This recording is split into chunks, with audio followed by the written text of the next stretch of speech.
Assalamualaikum warahmatullahi wabarakatuh. Saya Aida Nurkayati dan teman saya Anissa Desti Utami. Di sini kami dari kelompok 5 ingin mempresentasikan hasil diskusi dari kelompok kami yang berjudul Peradaban pada Masa Ali bin Abi Thalib. Yang pertama, kita akan membahas biografi Khalifah Ali bin Abi Thalib. Khalifah Ali bin Abi Thalib adalah Amirul Mukminin keempat yang dikenal sebagai orang yang baik, cerdas, dan taat beragama. Beliau juga merupakan saudara sepupu Nabi Muhammad SAW, yang ketika berusia 6 tahun, beliau diangkat sebagai anak asuh oleh Nabi Muhammad SAW. Khalifah Ali bin Abi Thalib merupakan orang yang pertama kali masuk Islam di golongan anak-anak saat berusia 10 tahun. Dan orang kedua yang menerima dakwah Islam setelah Khadijah. Karena dekatnya dengan Rasulullah, beliau termasuk orang yang banyak meriwayati hadis Nabi. Setelah Rasulullah wafat, Ali bin Abi Thalib dihormati dan diagungkan oleh ketiga Khalifah Rasyidin. Dan ketika kekhalifahan beralih ke tangannya, ia menerima dengan berat hati dan menjalankan roda pemerintahan seperti yang dijalankan oleh Khalifah Umar bin Khattab. B. Pembantaian Khalifah Ali bin Abi Thalib. Masa peradaban Ali bin Abi Thalib diawali dengan terbunuhnya Utsman bin Affan. Masyarakat beramai-ramai datang dan membantai Ali bin Abi Thalib sebagai khalifah. Beliau diangkat melalui pemilihan atau pertemuan terbuka pada saat keadaan sedang kacau. Karena hanya ada beberapa tokoh senior masyarakat Islam yang tinggal di Madinah, sehingga pengangkatan Ali bin Abi Thalib sebagai khalifah ditolak oleh sebagian masyarakat, termasuk Muawiyah bin Abi Sufyan, salah satu sahabat Rasulullah. Meskipun hal ini terjadi, Ali masih menjadi khalifah dalam pemerintahan Islam. Penetapan Khalifah Ali terjadi pada bulan Zulhijjah 35 Hijriah 656 Masehi. Terjadinya pro dan kontra dikarenakan beberapa orang tidak menyukainya. Bukanlah dari rakyat umum, tetapi dari golongan kecil keluarga Umayyah. Keluarga yang bergemilang harta selama pemerintahan Khalifah Utsman. Mereka menentang Ali karena khawatir kekayaan dan kesenangan mereka akan hilang atau lenyap karena keadilan Ali. C. Kebijakan pada masa pemerintahan Ali bin Abi Thalib. Setelah diangkat menjadi khalifah, Ali bin Abi Thalib cepat mengambil tindakan. Langkah awal yang dilakukan Khalifah Ali bin Abi Thalib adalah menghidupkan kembali cita-cita Abu Bakar dan Umar bin Khattab.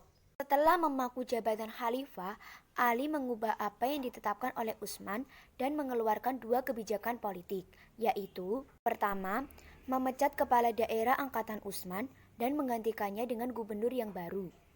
Yang kedua, mengambil kembali tanah yang dibagikan Utsman kepada keluarga dan kerabat dekatnya tanpa jalan yang sah. Banyak pendukung dan penasihat Ali serta kaum kerabatnya yang menasihatinya agar tidak melakukan perubahan. Namun, Ali tidak mengindahkan nasihat itu, sehingga Mughirah dan Abdullah bin Abbas meninggalkan Ali. Tindakan politik Ali yang radikal tetapi dinilai tidak taktis juga menyebabkan perlawanan dari gubernur Syriah, Bani Umayyah. Terbukti ketika Utsman terbunuh secara misterius, Bani Umayyah mengeksploitasi tuduhan pada Ali karena Bani Umayyah memang berambisi menjadi khalifah. D. Peristiwa yang terjadi pada masa pemerintahan Ali bin Abi Thalib. 1. Perang Jamal. Perang Jamal terjadi di antara Aisyah dengan Khalifah Ali. Aisyah telah dihasut oleh anak angkatnya Abdullah bin Zubair yang sebenarnya menginginkan jabatan khalifah. Alasan perang ini karena Khalifah Ali dianggap tidak mengusut pembunuhan Utsman dan dianggap membiarkan kasus pembunuhan Utsman.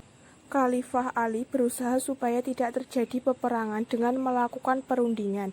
Akan tetapi ternyata pasukan Aisyah yang mengajak berperang sehingga terjadinya pertempuran dahsyat antara keduanya, yang selanjutnya dikenal dengan Perang Jamal. Pertempuran tersebut terjadi pada tahun 36 Hijriah dan dipimpin oleh Aisyah, Talha dan Zubair. Pertempuran inilah yang terjadi pertama kali di antara kaum muslimin, dan yang memperoleh kemenangan pada Perang Jamal adalah pasukan Ali, karena pasukan Ali lebih berpengalaman dibanding pasukan Aisyah. Walaupun pasukan Aisyah mengalami kekalahan, Aisyah tetap dihormati dan Ali dan pengikutnya. Bahkan setelah pertempuran usai, Khalifah Ali mendirikan perkemahan khusus untuk Aisyah, dan keesokan harinya Aisyah dipersilakan pulang kembali ke Madinah yang dikawal oleh saudaranya sendiri, Muhammad bin Abu Bakar. 2. Perang Siffin. Perang Siffin adalah peperangan antara Ali melawan Muawiyah yang diawali dengan kebijaksanaan yang dilakukan Ali mengakibatkan perlawanan dari gubernur di Damaskus. Muawiyah bin Abi Sufyan seperti halnya Aisyah menuntut mengadili pembunuhan Utsman.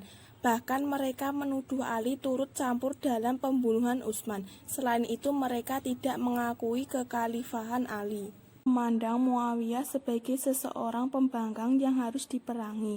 Untuk kedua kalinya Ali tetap berkeinginan untuk tidak berperang. Oleh karena itu dia mengutus delegasi menemui Muawiyah supaya membayatnya sebagai khalifah.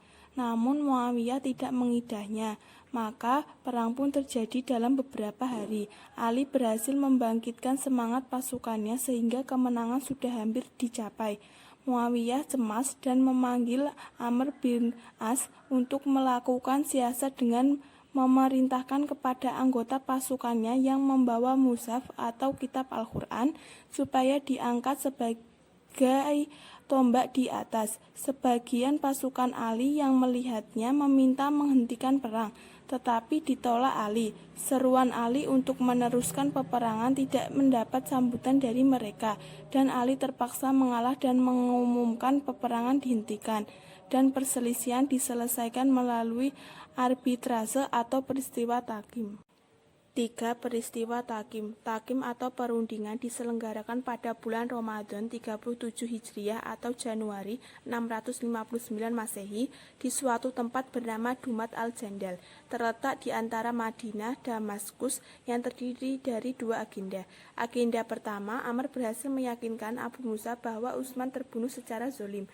Oleh karena itu, Muawiyah adalah orang yang pantas menuntut bela atas kematian Utsman. Agenda kedua, ide yang dikemukakan Abu Musa ialah menghentikan pemerintahan Ali dan Muawiyah dari jabatannya masing-masing dan kemudian diserahkan kepada kaum muslimin untuk mencari penggantinya. Usul itu disetujui oleh Amr. Untuk menyampaikan perundingan pada khalayak ramai, Abu Musa telah lebih dulu menyampaikan apa adanya, yang kemudian disusul Amr yang tampil menyatakan bahwa dia telah menurunkan Ali dari jabatannya sebagai khalifah dan digantikan oleh Muawiyah.